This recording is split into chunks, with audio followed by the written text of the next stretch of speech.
Voltar aqui. Então, vamos lá. Nós estávamos falando de suspensão do contrato de trabalho. Aí falamos de faltas não justificadas, intervalos não remunerados, greve. Falamos do afastamento previdenciário. Iríamos iniciar a aposentadoria por invalidez. A aposentadoria por invalidez representa a suspensão do contrato de trabalho porque é possível seu cancelamento, ser verificado posteriormente através de perícia médica, a recuperação da capacidade para o trabalho do aposentado por invalidez. O benefício será cancelado e o empregado poderá retornar ao trabalho.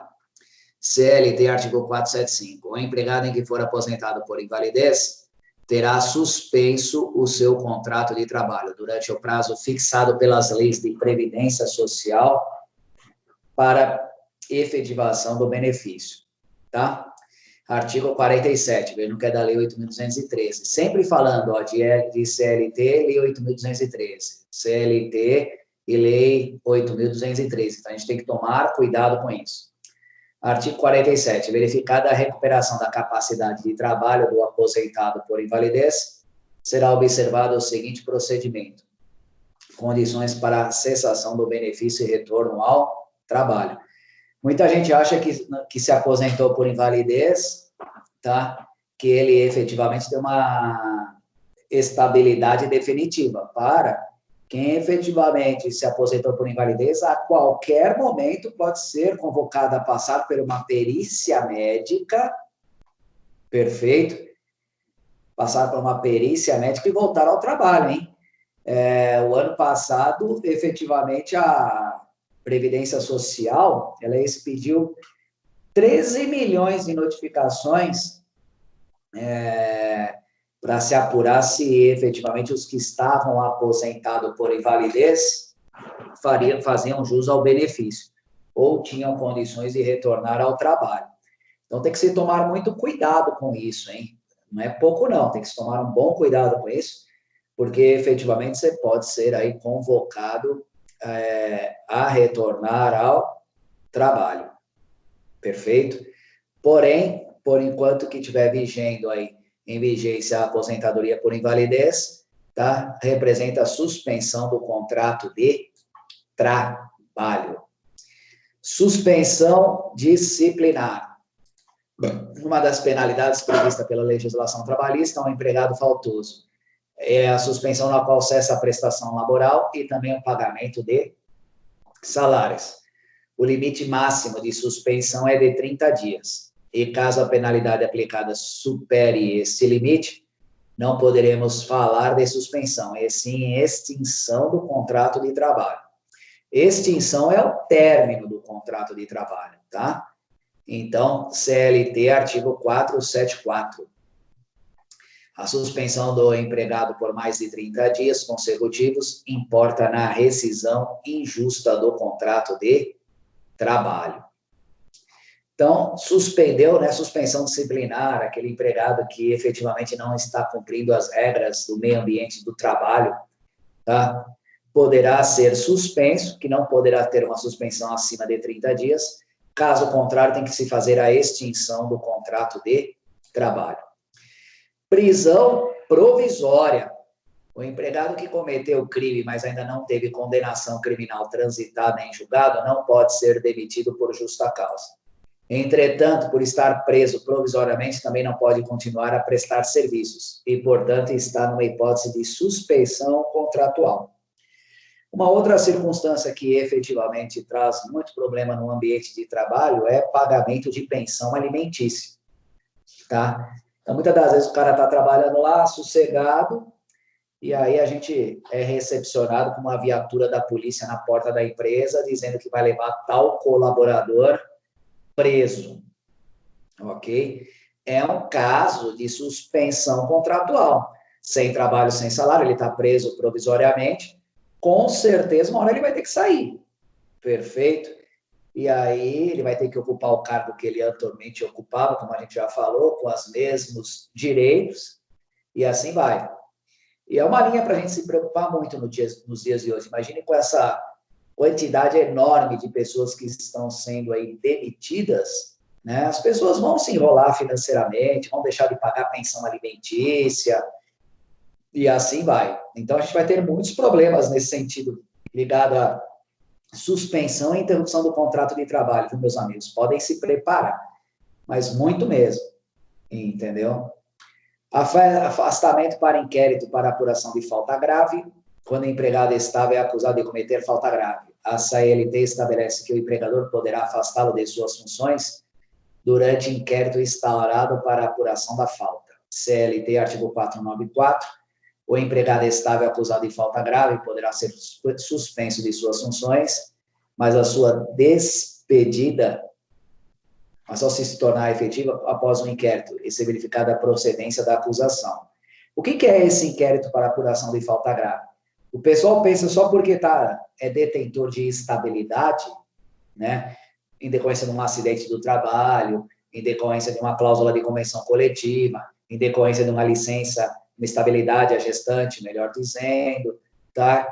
Não existe estabilidade definitiva, todas são provisórias. Não é porque a pessoa é detentora de estabilidade que ela pode fazer o que ela quiser.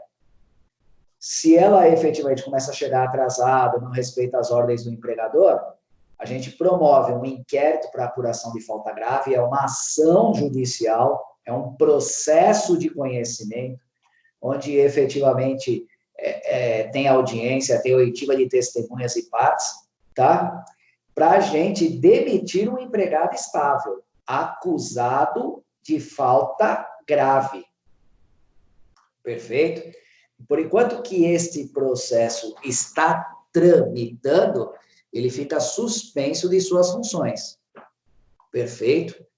Então, como ele é detentor de estabilidade, eu abro efetivamente um inquérito, né, para apurar se a falta dele é procedente ou não, ok? Para ver se eu posso demitir o estável.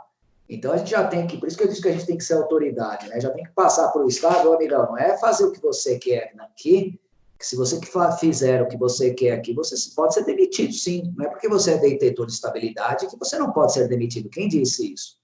Existe um remédio jurídico para isso, inquérito para apuração de falta grave, tá? Então, nessa linha, a gente tem que passar aí para o cliente, né, essa hipótese de inquérito para apuração de falta grave. Esta é a hipótese de suspensão contratual, porque durante o afastamento, que não possui prazo definido, porque é o prazo do processo, então não dá para delimitar prazo, o empregado afastado não recebe salário. Porém, caso o inquérito conclua que a acusação é improcedente, o empregador deverá pagar os salários do período de afastamento e, com isso, configurar-se a interrupção contratual. Então, quando se faz um inquérito para apuração de falta grave, a gente afasta, suspende ele das atividades, né? E entra com o processo e vamos ver se vai ser julgada procedente ou se vai ser julgada improcedente. Se for julgada procedente o processo, suspensão contratual. Se for julgado improcedente, interrupção contratual. Então, é aquilo que eu estava falando para vocês, né? A todo momento a gente fica, ou é suspensão ou é interrupção, ou suspensão ou interrupção, ou suspensão ou interrupção. E ficamos aí, efetivamente, trabalhando nesse sentido. Ok? CLT, artigo 495. Professor, pode falar, Cris. Professor, no caso, se for julgado improcedente, se torna interrupção. Esse funcionário, ele é ressarcido pelos dias que ele ficou sem trabalhar? Sim, tá aqui, ó. Ah, tá. Essa era a minha pergunta. Pagar todos os salários do período de afastamento. Obrigado. Fala, amigo, qual que é a dúvida? Era a mesma dela. Era a mesma. Entendi. Depois vocês dêem uma lida aí no material com carinho, que está aqui, ó. O empregador deverá pagar os salários do período de afastamento. E com isso, segura-se a interrupção contratual. Tá joia, obrigado. Está aqui, ó. CLT 495. Reconhecida a inexistência de falta grave praticada pelo empregado, fica o empregador obrigado a readmiti-lo no serviço e a pagar-lhe os salários a que teria direito no período da suspensão. Tudo bem? Ok, tudo bem. Afastamento para participação em curso ou em programa de qualificação profissional. Afastamento para participação em curso ou em programa de qualificação profissional. Desde 2001, tá? É possível que haja suspensão do contrato de trabalho para que o empregado participe do curso ou programa de qualificação profissional oferecido pelo empregador. As condicionantes para que o procedimento possa ser aplicado são a previsão em negociação coletiva ou também concordância formal do empregado. Durante o curso de qualificação, não haverá prestação de serviços e nem pagamento de salário. Por isso, esse afastamento enquadra-se como suspensão do contrato de trabalho. Então, às vezes, o empregado quer efetivamente, ele não quer ser demitido da empresa, e a empresa tem interesse nele. Aí ele vai fazer um curso de qualificação fora, né? Efetivamente vai buscar novos horizontes aí para ele se qualificar e poder prestar até mesmo um bom trabalho, ok, dentro da empresa. Não há qualquer problemática, ele sai da empresa e efetivamente vai buscar aí um serviço, um curso de qualificação profissional e não precisa pedir demissão. Quando ele voltar, ele reocupa, né, ocupa o cargo que ele anteriormente ocupava, perfeito? E continua a exercer a sua atividade laborativa. Tudo bem, amigos? Professor. Oi. Desculpa atrapalhar. Não, Nesse caso, pode usar como exemplo a reciclagem da categoria de vigilante, que eles têm que fazer reciclagem de 2 em 2 anos? Sim. Obrigada. Sem problema nenhum. Empregado eleito para a direção da empresa. Quando o empregado é eleito diretor de sociedade anônima, podemos estar aí diante de uma suspensão do contrato de trabalho, visto que o exercício da diretoria pode suprimir o elemento fático jurídico, subordinação. Então, ele se ausenta, né, tá, das suas atividades para fazer a campanha. Ele quer participar de uma empresa, né, na parte de diretoria, na parte de presidência. Perfeito? Então, a gente fala aí, efetivamente, que é fazer um trabalho mais personalizado com os colegas dele. Ok? Efetivamente, fala-se aí em suspensão do contrato de trabalho. Empregado eleito para representação profissional ou sindical, exige previsão seletista para a suspensão contratual dos empregados que sejam eleitos para o exercício de representação sindical ou profissional nos seguintes termos. CLT, artigo 543. O empregado eleito para o cargo de administração sindical ou representação profissional, inclusive junto a órgão de deliberação coletiva. Considera-se licença não remunerada, salvo assentimento da empresa ou cálculos lá contratual, o tempo em que o empregado se ausentar do trabalho desempenho das funções a que se refere este artigo. Serviço militar obrigatório é prestado pelos jovens incorporados às Forças Armadas durante o período normal de 12 meses. Lei 4.375/64. O serviço militar inicial dos incorporados tem a duração normal de 12 meses. A classificação deste afastamento apresenta controvérsias, mas tende a ser considerado como suspensão contratual, por não haver pagamento de salário durante a sua duração. A CLT ressalta que esse afastamento não pode motivar rescisão contratual. Por isso que os colegas, né, principalmente os homens, quando estão prestes a se apresentar, se alistar, no ano que completa 18 anos, ele tem uma grande dificuldade de arrumar trabalho, porque ele efetivamente está aí durante o período de alistamento, tá? E não pode considerar, não pode ser motivo, né, de rescisão do contrato de trabalho. Então, ele fica com uma estabilidade aí, ó, de 12 meses, né? 12 meses. E não pode considerar efetivamente rescisão. Não há, é suspensão contratual, não haverá pagamento de salário durante o período de sua duração. Só que imagine a seguinte situação fática. É autorizado pela legislação trabalhar a partir dos 16 anos. É no ano que ele completa 18. Então, na verdade, ele ainda tem 17 anos. Então, é uma dificuldade enorme para conseguir trabalho, né? Porque o empregador sabe que se efetivamente contratar com esta pessoa e ele prestar o serviço militar, ele vai ficar com o contrato suspenso por 12 meses. Então, ele já entra com uma suspensão contratual. Então, o empregador não quer saber disso, né? Assim como ocorre no afastamento por acidente de trabalho, na prestação de serviço militar, obrigatória a contagem do tempo de serviço e recolhimento do FGTS, mesmo sendo espécie de suspensão contratual. Como eu disse, é a única exceção à regra, ok? E é o que está lá em cima efetivamente, da nossa apostila. Então, há a contagem do tempo de serviço e a recolhimento do FGTS, só não há o pagamento de salário. Então, é a única exceção à regra no caso de prestação de serviço militar. Bom, pessoal, terminamos aqui a enumeração das diversas hipóteses de interrupção e suspensão contratual. Como todos puderam perceber, é uma lista extensa, havendo situações em que, em princípio, são interrupção, mas, dependendo de determinadas circunstâncias, podem figurar suspensão contratual e vice-versa. Meus amigos, terminamos aqui nossa apostila extensa de 17 folhas, com diversas hipóteses aqui de suspensão e interrupção contratual, que é a nossa aula de hoje. Vocês ficaram com alguma dúvida? Entenderam tudo? Preciso explicar algo? Preciso falar do trabalho novamente? Não preciso? Deu para todo mundo entender? Do que o senhor explicou, entendi, professor. Mas do trabalho, o pessoal acho que gostaria que o senhor falasse novamente. Entrou bastante gente. Então, vou falar, dona Rita, seu desejo é sempre uma ordem. Deixa eu abrir aqui o trabalho. Oh, não é isso que eu quero. Calma aí, calma aí, calma aí. Coronavírus.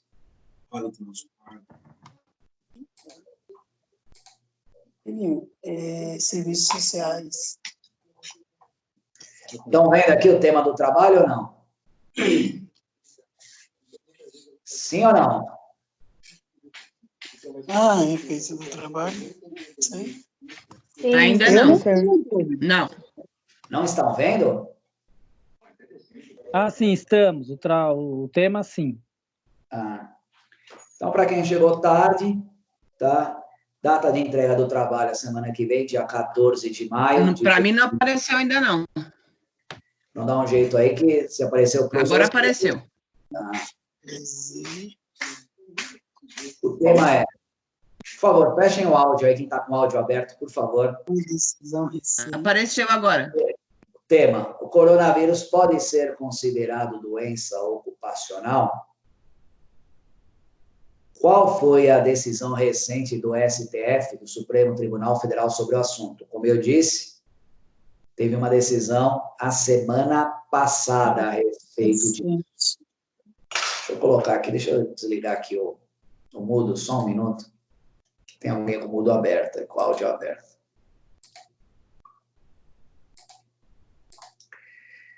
Qual foi a decisão recente do Supremo Tribunal Federal sobre o assunto?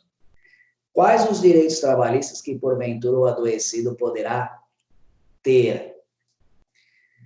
Como comprovar o nexo de causalidade? Ou seja, como comprovar que ele adquiriu o coronavírus no meio ambiente do trabalho e não na rua? Tá? Como efetivamente comprovar isso? Tá? Fazendo uma correlação entre a medida provisória 927 de 2020 com a decisão recente do STF. Então, fazendo uma correlação a respeito entre a medida provisória 927, que trata a respeito desse assunto, tá? Com a decisão recente do Supremo Tribunal Federal.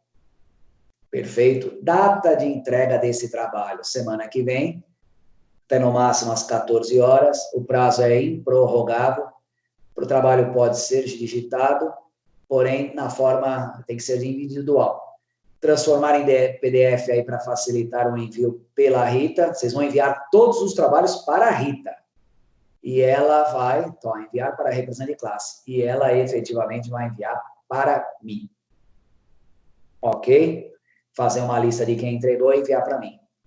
Alguma dúvida relacionada ao trabalho?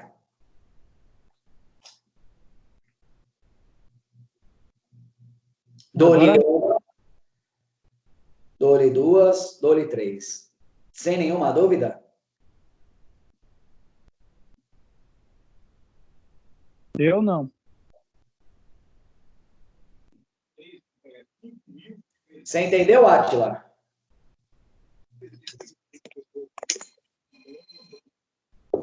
Eu entendi. Hã? Teve alguém aí que não entendeu? O Átila foi embora, hein? Abandonou a gente. Não, eu falei, professor. Você entendeu, Átila, ou Tá não? tudo pela ordem. Tudo pela ordem. Ah, então tá bom. Meus amigos, o que vocês acharam do tema da aula de hoje? Bem grande, né? Um tema bem extenso, não Meu é? microfone está dando problema. O que vocês acharam aí do tema aí da aula de hoje?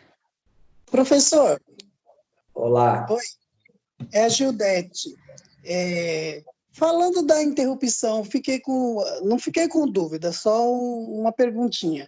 Em relação aos os serviços em encargo social, na interrupção, no caso entra assim, cesta básica, vale transporte, vale alimentação, isso não paga. Vamos lá. Só se fala, ok, na interrupção do pagamento de salário, não se fala no pagamento de benefício. Sim. Ok? Por quê? Porque ele não está trabalhando, né? Tanto na interrupção quanto na suspensão, você vai pagar vale transporte para quem não está trabalhando? Para quem não está indo para o trabalho? Uhum. É incabível você pagar vale transporte para quem efetivamente não está indo trabalhar. Fala-se em pagamento efetivamente de salário e não de benefício. Só o salário. Exatamente. Ah, tá bom, era a minha dúvida. Então, tá bom. Então, se tiver resolvida, tá tudo certo. Tá tudo certo. Obrigado, viu? Nada. Gildete, mais alguma dúvida a respeito do que a gente efetivamente tratou aqui ou não? Não, entendi bem. Ah, então tá bom. Tudo bem, dona Rita? Tá tudo certo? Eu entendi também, professor. Depois que chegou no final, eu consegui separar. Porque eu queria já separar no começo sem ter lido tudo. Ah, Mas eu entendi. deixa eu abrir aqui a nossa Apesar de ser extenso, que nem você falou, aí só tem um pouco de exemplos, tem mais exemplos, mas esses são os exemplos principais, né? Sim. Aí a gente conseguiu entender sim, professor. Tá. Pessoal, a gente, em relação ao nosso conteúdo de aula, estamos, graças a Deus, até adiantado, entendeu? A aula que vem a gente vai tratar de férias. Estou até abrindo a aula de férias aqui. É bem mais simples. Tá? Aí a gente mata aí a unidade 3. Perfeito, vejam que não tem muito segredo. Só peço a vocês que já deem uma lida antes, tá? Olha que loucura, a gente estava falando de interrupção. A aula que vem, a gente vai falar de férias. Eu já começo, é um período de interrupção do contrato de trabalho. Então, a gente já abre o tema falando efetivamente de interrupção do contrato de trabalho. Querem começar férias agora? A gente já mata ela, pode ser? Ela é pequena. Para mim, tudo bem. Então, vamos lá. Pode ser, professor. Férias. Senhora que manda. Vamos lá, férias, artigo 129 da CLT. É um período de interrupção do contrato de trabalho que o empregado deixa de laborar para repousar, descansar e se dedicar ao lazer e à inserção familiar e social. Na atual Constituição Federal de 1988, exige previsão do direito às férias no artigo 7º. São dos direitos dos trabalhadores urbanos e rurais, além de outros que visem a melhoria da sua condição social. Gozo de férias anuais, remunerado com pelo menos 1/3 a mais do que o salário normal, tá? Então, ele tem, fora o pagamento do salário, ainda tem um direito de 1/3 a mais. Previsão das férias é a seguinte: todo empregado terá direito anualmente ao gozo de um período de férias, sem prejuízo da remuneração. Sobre o assunto férias, é importante distinguir dois conceitos: período aquisitivo e período concessivo.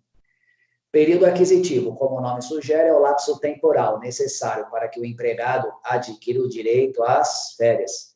Ele pode ser exemplificado pelo caput do artigo 130. Artigo 130.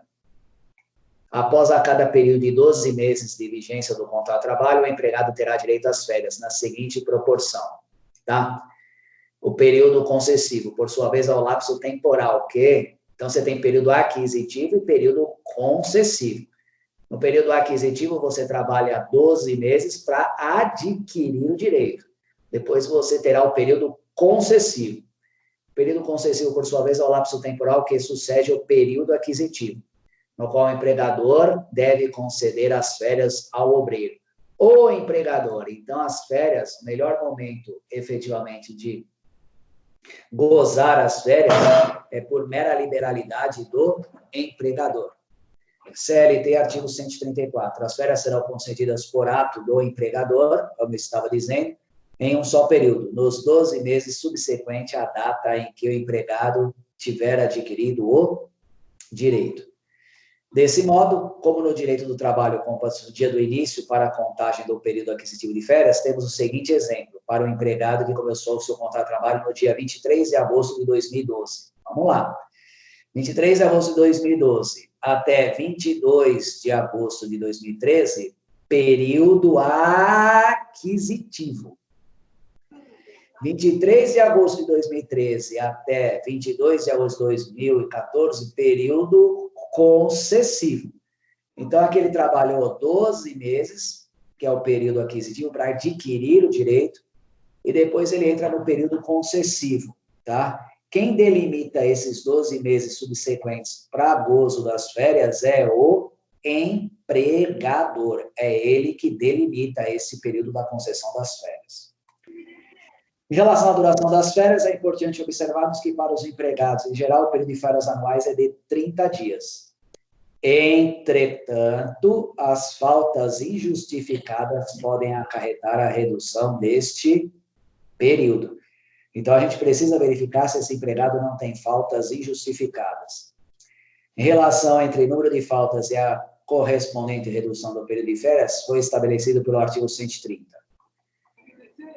CLT, artigo 130. Após a cada período de 2 meses de vigência do contrato de trabalho, o empregado terá direito a férias na seguinte proporção: 30 dias corridos, quando não houver faltado ao serviço mais de 5 vezes, 24 dias, quando houver tido de 6 a 14 faltas, 18 dias, quando houver tido 15 a 23 faltas, e 12 dias corridos, quando houver tido 24 a 32 faltas, tá? Então, para a gente saber se efetivamente ele tem direito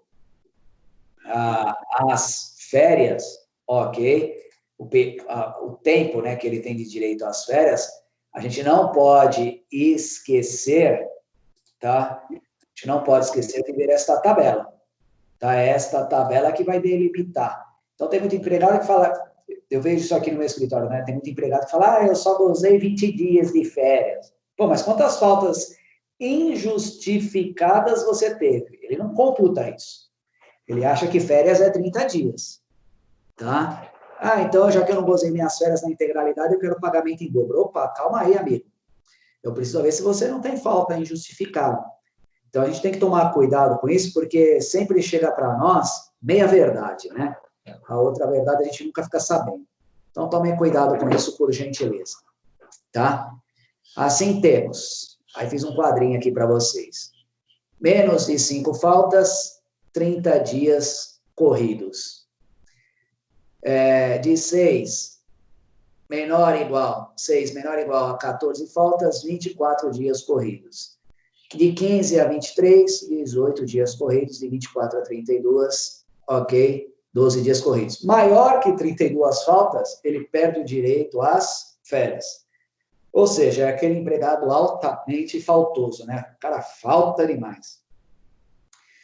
E se o empregado faltar injustificadamente, menos que 5 dias durante o período de 12 meses. Nesse caso, as faltas não influenciarão na duração das férias. Ok? Então, só se computa aí menos que 5 dias.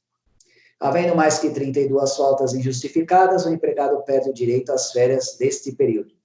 Isso não foi expressamente definido pela CLT, mas é regra consolidada na doutrina e na jurisprudência. Além disso, as faltas que podem diminuir o período de férias são as injustificadas, hein? Faltas justificadas não se computa para férias. Então, faltas injustificadas. Em outras palavras, faltas justificadas não influenciarão negativamente no período de férias do obreiro, que eu acabei de mencionar. Iniciando o tópico de remuneração das férias, relembramos o artigo 7, inciso 17 da CF e o artigo 29 da CLT. São direitos dos trabalhadores urbanos e rurais, além de outros que visam a melhoria da sua condição social, gozo de férias anuais remunerados com pelo menos 1/3 a mais do que o salário normal. CLT, artigo 129. Todo empregado terá direito anualmente ao gozo de um período de férias, sem prejuízo da remuneração. Então, nas férias, ele é concedido 1/3 a mais. Mas fica uma pergunta. Qual será a remuneração considerada para fim de férias? A que o obreiro recebia no início do período aquisitivo? A resposta é negativa. A remuneração a ser considerada é que ele seja devida na data da concessão das férias. Então, se ele teve adicional de hora extra, se ele teve adicional noturno, se ele teve aumento salarial, tá? O valor para fins de remuneração é quando da concessão das férias. Ou seja, quando você vai conceder férias ao empregado, que tem que ser calculada com 1/3 a mais. O empregado permanecerá durante as férias, perceberá durante as férias a remuneração que lhe for devida na data da sua concessão. Entretanto, de forma geral, a época da concessão de férias é uma que melhor atende aos interesses do empregador. Portanto, se em janeiro a necessidade de produção é maior, o empregado não irá conceder férias nesse mês, mas terá a possibilidade de determinar a época de concessão dos empregados. Então, aqui, artigo 136. A época de concessão das férias será sempre a que melhor consulte os interesses do empregador. Tá? Então, no período de concessão, quem determina é o empregador. Caso o empregado seja desligado da empresa e for readmitido dentro de 60 dias, a contagem do período aquisitivo das férias será retomada. Isso mesmo, não será zerada e iniciada a nova contagem. Tá? Como trata-se de mesmo empregador e de um curto período de desligamento, menos de 60 dias, o legislador acabou por bem determinar a continuidade da contagem do período aquisitivo. Então, se ele foi demitido e depois efetivamente foi recontratado dentro de 60 dias, ele não perde o período anterior aquisitivo de férias. Começa efetivamente a contar da onde parou-se. Entretanto, se ele for desligado e não for readmitido nesse prazo, ele perderá o direito de férias. CLT, artigo 133. Não terá direito às férias o empregado que, no curso do período aquisitivo, deixar o emprego e não for readmitido dentro de 60 dias subsequentes à sua saída. Ainda outras 3 hipóteses de perda do direito de férias. Vamos nelas. Não terá direito às férias o empregado que, no curso do período aquisitivo, permanecer em gozo de licença com percepção de salários por mais de 30 dias. Poxa, o cara já ficou aqui em licença, né? Tá? Com recebimento de salário, então uma suspensão contratual por mais de 30 dias, não terá direito às férias. Deixar de trabalhar com percepção de salário por mais de 30 dias em virtude de paralisação ou parcial ou total dos serviços da empresa. Veja que, efetivamente, teremos grandes consequências em decorrência da pandemia. Está vendo aí muita paralisação parcial ou total dos serviços na empresa. Então, e as empresas estão pagando o salário, tá? Ele efetivamente não terá direito a férias. Em hipótese semelhante à anterior, mas trata do caso específico que a empresa paralisa as atividades e o empregado deixa de prestar serviço com percepção de salário. Se a paralisação do serviço for inferior a 30 dias, não haverá repercussão no período de férias a ser concedido ao trabalhador. Tiver percebido da Previdência Social, prestações de acidente de trabalho ou auxílio-doença por mais de 6 meses. Meu amigo, se o cara ficou por mais de 6 meses na Previdência Social, é porque ele estava mal. Né? Aí não terá direito às férias. Aqui se tem as hipóteses em que o empregado perde o direito às férias por ter se afastado do trabalho por mais de 6 meses. O inciso frisa que o período de afastamento, mesmo que descontínuo, implicará em perda do direito às férias. Terminamos férias. Alguém tem alguma dúvida? Facinho, isso daqui é muito boa, muito baba, né? Muito fácil. Alguém tem alguma dúvida ou não? Professor, eu fiquei com dúvida sobre esse 1/3. Terço é constitucional. Você pega a remuneração dele, ok, divide por 3. Né? É um terço constitucional. São direitos dos trabalhadores, tá? Urbanos e rurais, que visem a melhoria da sua condição social, gozo de férias anuais, remunerados com pelo menos 1/3 a mais do que o salário normal. Como é que a pessoa vai sair de férias e não vai sair sem dinheiro? Não subentende que a pessoa, para sair de férias, para ela poder viajar, para ela poder aproveitar com a família, ok? Ela tem um dinheirinho a mais, né? Senão ela efetivamente não vai poder gastar, não vai poder passear. Você vai ficar de férias para poder ficar em casa? Complicadíssimo. Perfeito? Então, recebe-se 1/3 a mais de férias, né? Para que a pessoa efetivamente possa usufruir das suas férias. Isso é uma Constituição Federal que determina, tá? Que seja pago 1/3 a mais. Tudo bem? Tudo bem, obrigado, professor. 1/3 a mais é 30%? Eu tenho uma dúvida. 1/3 a mais é 30%? Menininha falando, tá bom. Hã? Tá bom. Não entendi. Seria 1/3 é 33%, hein? Cuidado com isso. Qual a pergunta?